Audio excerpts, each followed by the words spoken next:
नमस्कार, देश न्यूज देख रहे हैं आप। मैं हूं आप सभी के साथ सृष्टि राय और बहुत स्वागत है आप सभी का हमारे इस खास बुलेटिन में। छतनाग घाट प्रयागराज, जहां आध्यात्मिक शांति और रोमांच का मिला जुला अनुभव होता है।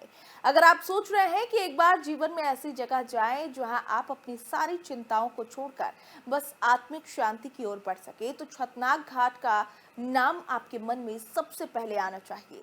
ये घाट जो प्रयागराज की पवित्र धरती पर स्थित है, एक ऐसा जादुई स्थल है जहां महाकुंभ की भव्यता और गंगा के निर्मल जल से डुबकी लगाने का रोमांच दोनों का अद्भुत संगम देखने को मिलता है।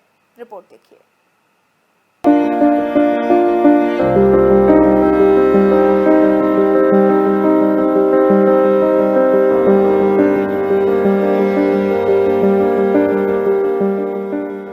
ये घाट अपनी आध्यात्मिक गहराई के लिए प्रसिद्ध है। यहाँ का वातावरण सचमुच दिव्य है, जैसे हर एक लहर में सैकड़ों वर्षों का इतिहास समाया हो। इस घाट पर आने से आपकी आत्मा को न केवल शांति मिलती है, बल्कि आप एक अद्भुत सकारात्मक ऊर्जा से भर जाते हैं। चाहे आप एक भक्त हो या फिर शांति की तलाश में आए हो, छतनाग घाट की यात्रा आपके दिल और मस्तिष्क को शांति का एहसास कराती है। यहाँ के जल में नहाते ही आपको ऐसा महसूस होता है जैसे जीवन का हर बोझ हल्का हो गया हो। जब महाकुंभ का समय आता है तो छतनाग घाट अपनी पूरी आभा के साथ चमक उठता है। हजारों श्रद्धालु यहाँ मां गंगा के पवित्र जल में स्नान करते हैं और इस धार्मिक आयोजन के दृश्य वाकई देखने लायक होते हैं। श्रद्धालुओं का उमड़ा हुजूम, मंत्रोच्चारण और गंगा आरती का दृश्य आपको अपने अंदर एक नई ऊर्जा का एहसास कराएगा। घाट पर भव्य मेलों का आयोजन होता है और हर कदम पर आपको भारतीय संस्कृति की गहराई का एहसास होता है। यहाँ की गंगा आरती को देखकर आपको खुद में एक नया उत्साह महसूस होता है, जो आपके जीवन को रोशन कर दे। छतनाग घाट केवल एक धार्मिक स्थल नहीं है, बल्कि ये एक ऐसा स्थान है जहां आप प्रकृति और आध्यात्मिकता के अद्भुत संगम का अनुभव कर सकते हैं। गंगा के किनारे खड़े होकर सूर्यास्त और सूर्योदय का दृश्य अद्भुत होता है। जब सूरज अपनी किरणों गंगा के जल पर बिखेरता है तो आपको एक अलग ही आध्यात्मिक एहसास होगा। यहाँ से माँ गंगा के दर्शन करना एक ऐसा अनुभव है जो आपकी आत्मा को न केवल शांति बल्कि संतुष्टि भी प्रदान करता है। अगर आप रोमांच के शौकीन हैं तो भी छतनाग घाट आपका इंतजार कर रहा है। यहाँ की यात्रा सिर्फ एक साधारण यात्रा नहीं, बल्कि ये एक रोमांचक और मजेदार अनुभव है। घाट की सीढ़ियाँ चढ़ते हुए आपको एक अद्वितीय अनुभव मिलेगा, जैसे आप आध्यात्मिकता की दुनिया में कदम रख रहे हो। पौराणिक महत्व और प्राकृतिक सौंदर्य का संगम यहाँ आपका दिल जीत लेता है। तो अगर आप महाकुंभ के दौरान प्रयागराज जाएं, तो छतनाग घाट जरूर जाइए। इस घाट पर एक कदम रखकर आपको जीवन का असली आध्यात्मिक और रोमांचक अनुभव मिलेगा। एक ऐसा अनुभव जो आपके दिल में हमेशा के लिए बसा रहेगा। ब्यूरो रिपोर्ट, देश न्यूज। उत्तर प्रदेश के मुख्यमंत्री योगी आदित्यनाथ ने राजधानी दिल्ली में अपने शिष्टाचार के दौरे के दौरान कई महत्वपूर्ण शख्सियत से मुलाकात की और उन्हें 2025 में प्रयागराज में आयोजित होने वाले महाकुंभ का निमंत्रण दिया। रिपोर्ट देखिए।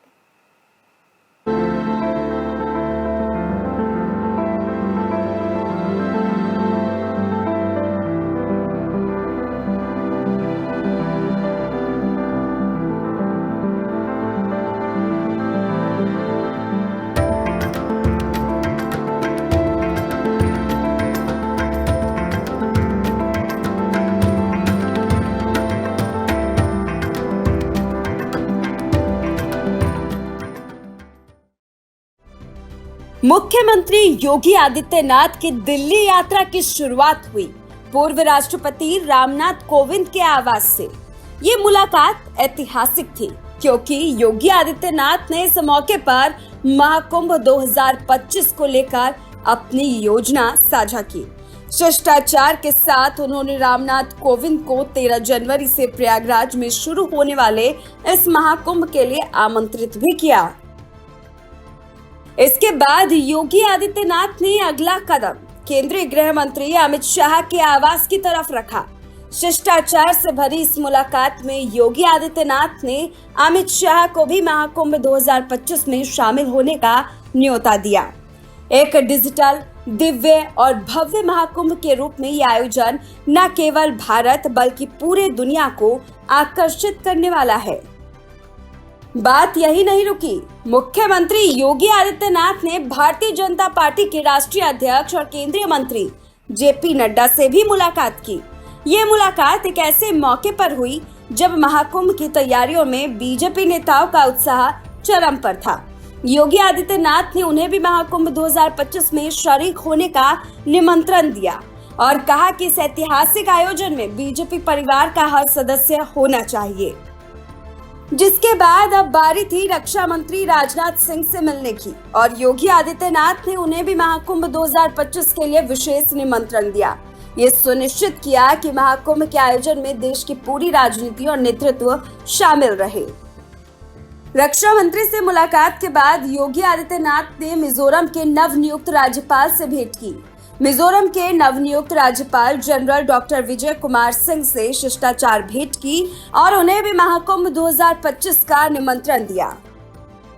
महाकुंभ 2025 का आयोजन सिर्फ एक धार्मिक आयोजन नहीं बल्कि दुनिया भर में भारत की ताकत और संस्कृति को प्रदर्शित करने का अद्वितीय अवसर बनने जा रहा है। ये कुंभ न केवल भव्य होगा बल्कि इसमें डिजिटल तकनीक का भी खासा इस्तेमाल किया जाएगा। हर किसी को इस महाकुंभ का हिस्सा बनने का मौका मिलेगा, चाहे वो किसी भी कोने में हो।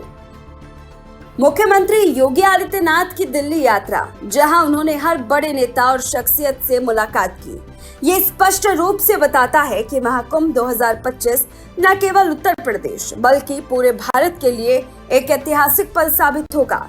इसे हर एक भारतीय को अपनी आंखों से देखना चाहिए, क्योंकि यह आयोजन सिर्फ धार्मिक दृष्टि से नहीं बल्कि डिजिटल तकनीक और संस्कृति के मिश्रण के रूप में भी अभूतपूर्व होगा। तो तैयार हो जाइए, क्योंकि महाकुंभ 2025 न केवल एक धार्मिक मेला होगा बल्कि एक ऐसा दुनिया भर में छा जाने वाला आयोजन होगा जिसकी गूंज सालों तक सुनाई देगी। ब्यूरो रिपोर्ट, देश न्यूज।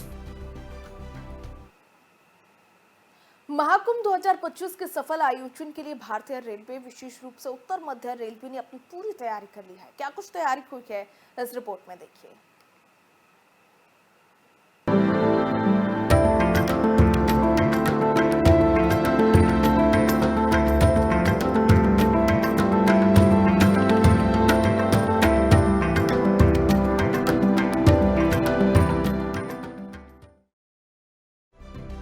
महाकुंभ 2025 के सफल आयोजन के लिए भारतीय रेलवे, विशेष रूप से उत्तर मध्य रेलवे ने अपनी पूरी तैयारी कर ली है। इस पवित्र आयोजन के दौरान रेलवे का उद्देश्य लाखों श्रद्धालुओं को सुगम, सुरक्षित और कुशल यात्रा सुविधा प्रदान करना है, जिससे वो आसानी से अपने गंतव्य तक पहुंचकर इस ऐतिहासिक और आध्यात्मिक आयोजन का हिस्सा बन सके।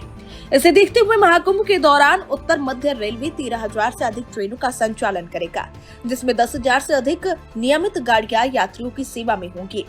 इसके अलावा 3,000 से अधिक विशेष गाड़ियां चलाई जाएंगी, जो मेले में आने वाले श्रद्धालुओं को बेहतर यात्रा सेवा प्रदान करेगी। महाकुंभ के दौरान तीर्थ यात्रियों की सुविधा को ध्यान में रखते हुए रिंग रेल मेमू सेवा शुरू की जाएगी। ये सेवा अयोध्या, काशी और चित्रकूट जैसे प्रमुख धार्मिक स्थलों की यात्रा को सहज और सुगम बनाएगी। तीर्थ यात्रियों को इस सेवा के माध्यम से बिना किसी परेशानी के सीधी यात्रा का अनुभव मिलेगा। महाकुंभ 2013 में भारतीय रेलवे ने कुल 1,122 विशेष गाड़ियों का संचालन किया था, जबकि महाकुंभ 2025 के लिए विशेष गाड़ियों की संख्या में उल्लेखनीय वृद्धि की गई, जिससे यात्रियों को और बेहतर सुविधाएं मिलेंगी। महाकुंभ 2025 के दौरान भीड़-भाड़ को नियंत्रित करने और यात्रियों को यात्रा को आसान बनाने के लिए कुल 46 ट्रेनों का प्रयागराज और नैनी जंक्शन पर अतिरिक्त ठहराव दिया जाएगा। ये पहल तीर्थ यात्रियों की यात्रा को सुविधाजनक और आरामदायक बनाएगी। वहीं महाकुंभ में लगभग 10 करोड़ लोगों का ट्रेन से आने का अनुमान है। इसे लेकर के रेलवे सुरक्षा और व्यवस्था के सारे इंतजाम कर रही है। प्रयागराज रेल मंडल द्वारा महाकुंभ के दौरान रेलवे स्टेशनों पर सुरक्षा के लिए पहली बार सीसीटीवी कैमरे के साथ FR कैमरे भी लगाए जा रहे। FR कैमरे एआई की मदद से संदिग्ध गतिविधियों और अराजक तत्वों पर नजर रखने में कारगर है। एफआर कैमरे एआई तकनीक से काम करते हैं। फेस रिकॉग्निशन या फिर एआई तकनीक की मदद से चेहरे की पहचान करने में ये कैमरे सक्षम होते हैं। ब्यूरो रिपोर्ट, देश न्यूज।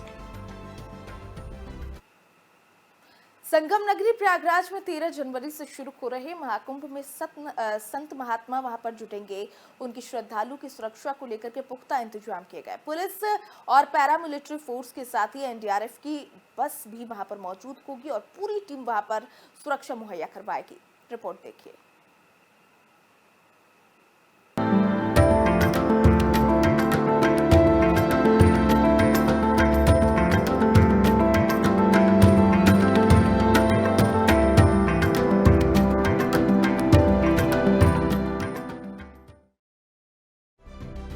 एनडीआरएफ के डिप्टी कमांडेंट ने कहा कि नदियों में मॉक ड्रिल को इसलिए ज्यादा फोकस किया जा रहा है क्योंकि महाकुंभ में आने वाले श्रद्धालु आस्था की डुबकी लगाने के लिए ही आएंगे।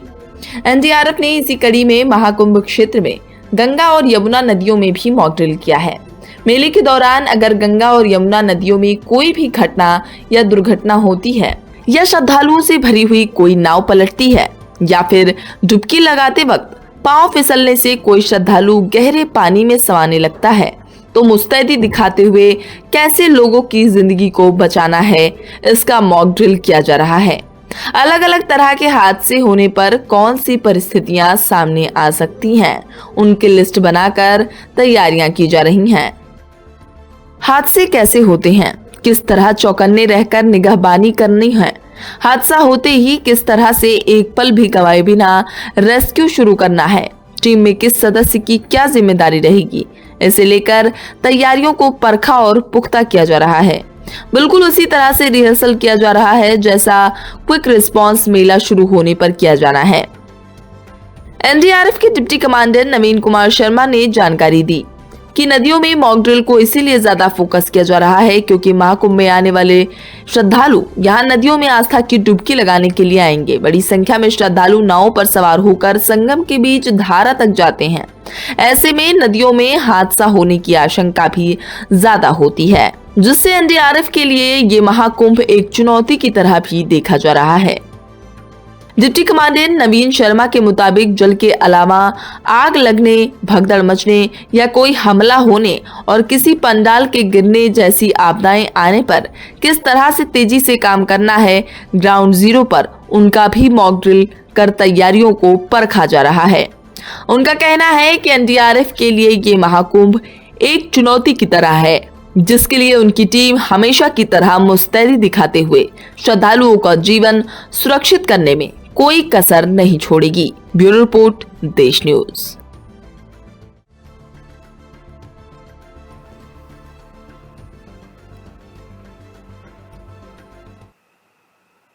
प्रयागराज के संगम तट में लगे आस्था के सबसे बड़े धार्मिक और सांस्कृतिक समागम में तप, साधना और संयम की त्रिवेणी प्रवाहित हो रही है।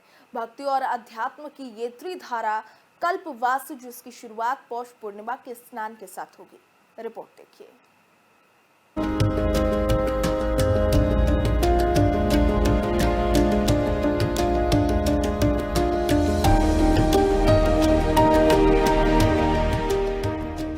महाकुंभ अध्यात्म और संस्कृति का दुनिया का सबसे बड़ा आयोजन है। यहाँ ज्ञान, भक्ति और साधना के विविध रंग दिखते हैं। महाकुंभ में अखाड़ों के वैभव के अतिरिक्त यहाँ कल्पवासियों की जप, तप और संयम की त्रिवेणी भी प्रभावित होती है। पौष पूर्णिमा से पूरे एक महीने तक गंगा और यमुना की रेत पर तंबुओं के शिविर बनाकर ठिठुरती ठंड में साधना करने वाले कल्पवासियों की संख्या में बढ़ोतरी हुई है। लगभग 7 लाख कल्पवासियों के लिए प्रशासन ने व्यवस्था की है। कल्पवासी की उम्र और अवस्था को देखते हुए उन्हें बसाया जा रहा है। मेला के विभिन्न सेक्टर्स में लगभग 900 बीघे में इन्हें बसाया जा रहा है। मेला क्षेत्र में मूल रूप से कल्पवास करने वाले इन श्रद्धालुओं को गंगा के तटों के पास ही तंबुओं की व्यवस्था की गई थी, ताकि सुबह प्रतिदिन इन्हें गंगा स्नान के लिए दूर तक न चलना पड़े। योगी सरकार प्रयागराज महाकुंभ को दिव्य, भव्य और स्वच्छ स्वरूप प्रदान किया जाने के लिए प्रतिबद्ध है। इसके लिए संपूर्ण मेला क्षेत्र में स्वच्छता के विशेष इंतजाम किए जा रहे हैं। विभिन्न सेक्टर में बस रहे कल्पवासियों के शिविर में भी स्वच्छता को प्राथमिकता दी जा रही है। कल्पवासियों के शिविर में कलर कोटेड डस्टबिन रखे जाएंगे। सूखे कूड़े के लिए अलग और गीले कूड़े के लिए अलग डस्टबिन होंगे। गंगा किनारे किसी तरह का कूड़ा जमा न हो पाए, इसीलिए वहां भी डस्टबिन रखे जाएंगे। कल्पवासियों से भी अपील की जाएगी कि वो सिंगल यूज प्लास्टिक का इस्तेमाल शिविर में ना करें। इसके लिए भी सभी शिविरों के बाहर पोस्टर भी लगाए जाएंगे। माघ के जिस महीने में ये कल्पवासी गंगा के तट पर कल्पवास करते हैं, वो समय कड़ाके की ठंड का होता है। बुजुर्ग कल्पवासियों के लिए शीतलहरी से बचाव हो, इसके लिए भी प्रशासन कई कदम उठा रहा है। प्रशासन कल्पवासियों के शिविर के बाहर अलाव जलाने की व्यवस्था करेगा ताकि शीतलहरी से कल्पवासियों को बचाया जा सके। इस बार महाकुंभ को भव्य, दिव्य और सुगम बनाने के लिए प्रदेश सरकार बेहतरीन कदम उठा रही है। ब्यूरो रिपोर्ट, देश न्यूज। मुख्यमंत्री योगी आदित्यनाथ के नेतृत्व में आयोजित महाकुंभ का दिव्य और भव्य आयोजन एक ऐतिहासिक पहल है, जिसमें उत्तर प्रदेश के सिंचाई विभाग के अधिकारियों ने अपनी कड़ी मेहनत से एक अभूतपूर्व सफलता हासिल की है। रिपोर्ट देखिए।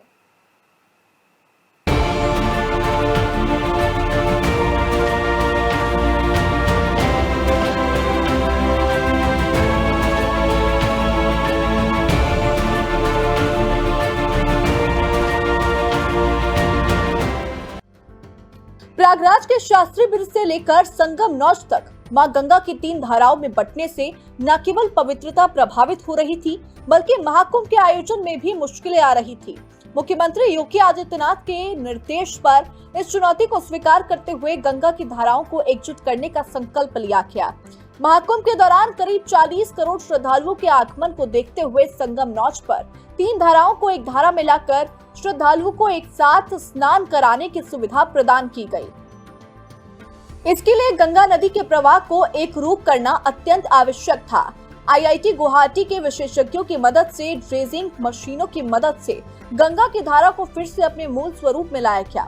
शुरुआत में गंगा का तेज प्रवाह और ऊंचा जल स्तर काम करने में सबसे बड़ी रुकावट साबित हो रहा था। हालांकि धैर्य और संकल्प से भरी टीम ने इस कठिनाई को पार किया। ड्रेजिंग कार्य को 3 शिफ्टों में युद्ध स्तर पर किया गया और कार्य को तेज गति से पूरा करने के लिए चौथा ड्रेजर भी तैनात किया गया। कड़ी मेहनत और समर्पण के परिणाम स्वरूप गंगा की 3 धाराओं को एक प्रवाह में समाहित किया गया और संगम क्षेत्र के सर्कुलेशन एरिया 22 हेक्टेयर तक बढ़ा दिया गया।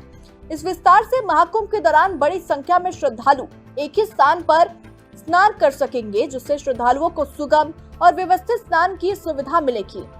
इस कार्य के दौरान 5 लाख मीट्रिक टन बालू की व्यवस्था की गई ताकि स्नान स्थान को समतल किया जा सके। ये सफलता केवल भगीरथी प्रयास ही नहीं, बल्कि हमारे कर्तव्य और संकल्प का प्रतीक है। ये वही परिश्रम है जो हमें समाज के हित में लाकर समर्पित रहने की प्रेरणा देता है। इस प्रयास से न केवल गंगा के प्रदूषण को कम किया गया, बल्कि महाकुंभ के आयोजन को ऐतिहासिक बना दिया गया। मुख्यमंत्री योगी आदित्यनाथ के दिशा निर्देशों में किए गए इस कार्य ने साबित कर दिया कि जब संकल्प मजबूत हो तो कोई भी कार्य असंभव नहीं होता। ब्यूरो रिपोर्ट, देश न्यूज।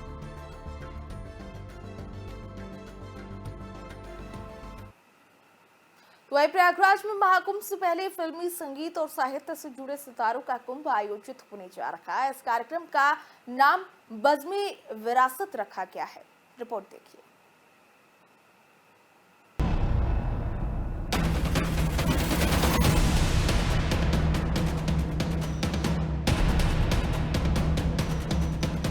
संगम नगरी प्रयागराज में 13 जनवरी से शुरू हो रहे महाकुंभ से पहले फिल्म, संगीत और साहित्य से जुड़े सितारों का कुंभ आयोजित होने जा रहा है। संगम की धरती पर सितारों का ये समागम बॉलीवुड के मशहूर डायरेक्टर, प्रोड्यूसर और राइटर दिग्बांशु धूलिया कराएंगे।